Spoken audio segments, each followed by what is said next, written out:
Want to do a quick reading from my book, The Role of Self and Adaptation in Learning and Development, Chasing Excellence. But this is mainly for students in college because I've noticed this trend for students to not read the syllabus, to not follow the rules of the course or assignments. I get more problems with people turning in work or not turning in work at all because they're not paying attention. And that's troubling. I mean, that's something we got to get over. So this is when I wrote this book, I took one of my chapters was about succeeding as a student, right? So let's take a look at this. I'm just going to cut into it. I'm not going to read from the start. Just a couple paragraphs. Succeeding in college is not easy, unlike secondary school college students, or I just call them students.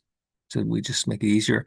Have great freedom. For one, students can, for the most part, select their class schedules to fit their personal preferences. If one doesn't like attending early morning classes, one can take most classes in the afternoon or even at night. When I was an undergraduate, I didn't want classes on Fridays. I, however, liked early morning classes, so that's how I populated my schedule.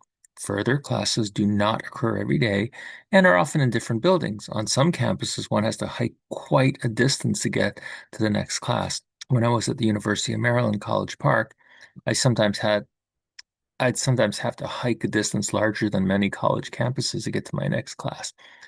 With classes being in different buildings, is no bell to warn students that class is about to start, and there are no hall monitors to ensure students get to class.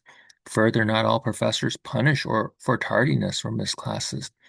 Although some professors are strict about attendance, others leave it up to the student. Freedom is a great gift, but it can be a booby trap of sorts. For the well-disciplined student, the autonomy is welcome, with time for additional study.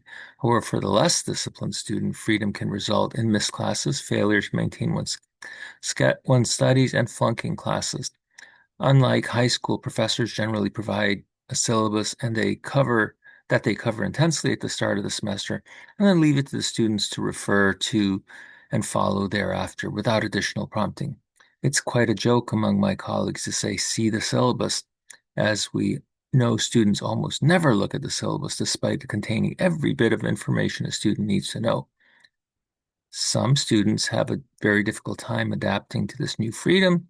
As such, college is a ripe environment for the study of psychoadaptation, which is the model that this is all that explains everything, but that's irrelevant here. The point is that I'm frustrated when students don't learn to read the fine print.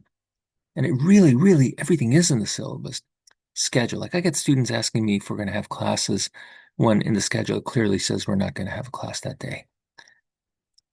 People aren't paying attention to texts that come from the university. Like our if you have a like our building wasn't operable for last week due to this pipe break. People were asking me about, do we have class? I mean, we got these texts, these emergency texts telling us, we don't have class. So why would you ask me that? So that this is more about you learning how, all students out there learning how to become a student and how to become an independent person, doing your work, following all the rules. I mean, if you do this in a job, you get fired, right? Don't follow the rules, don't show up on time. I mean, you're not going to be able to keep a job. It's time for everybody to, basically grow up. I don't mean anything to be disrespectful that way, but we all have to grow up and learn to be responsible for what's going on. And as a professor, I try to be as lenient as possible with my students, always wanting to help them become the best they can be, giving them additional opportunities. But at some point, those opportunities dry up. And in some circumstances, you don't get opportunities. You just fail, right? And I don't like seeing people fail, and I do my best not to fail people. But the truth is, I'm not failing them; they're failing themselves if you don't if they don't follow the rules. So listen, become independent, become responsible, and you'll do well in school. All right, thanks.